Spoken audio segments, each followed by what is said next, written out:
Let's go to see some other test room. Here is the office room. You need to do some paperwork here, document work.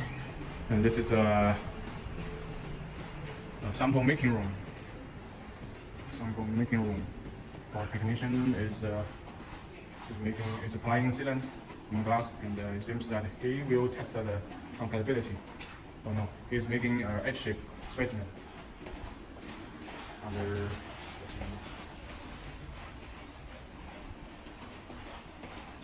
working gun and other equipment.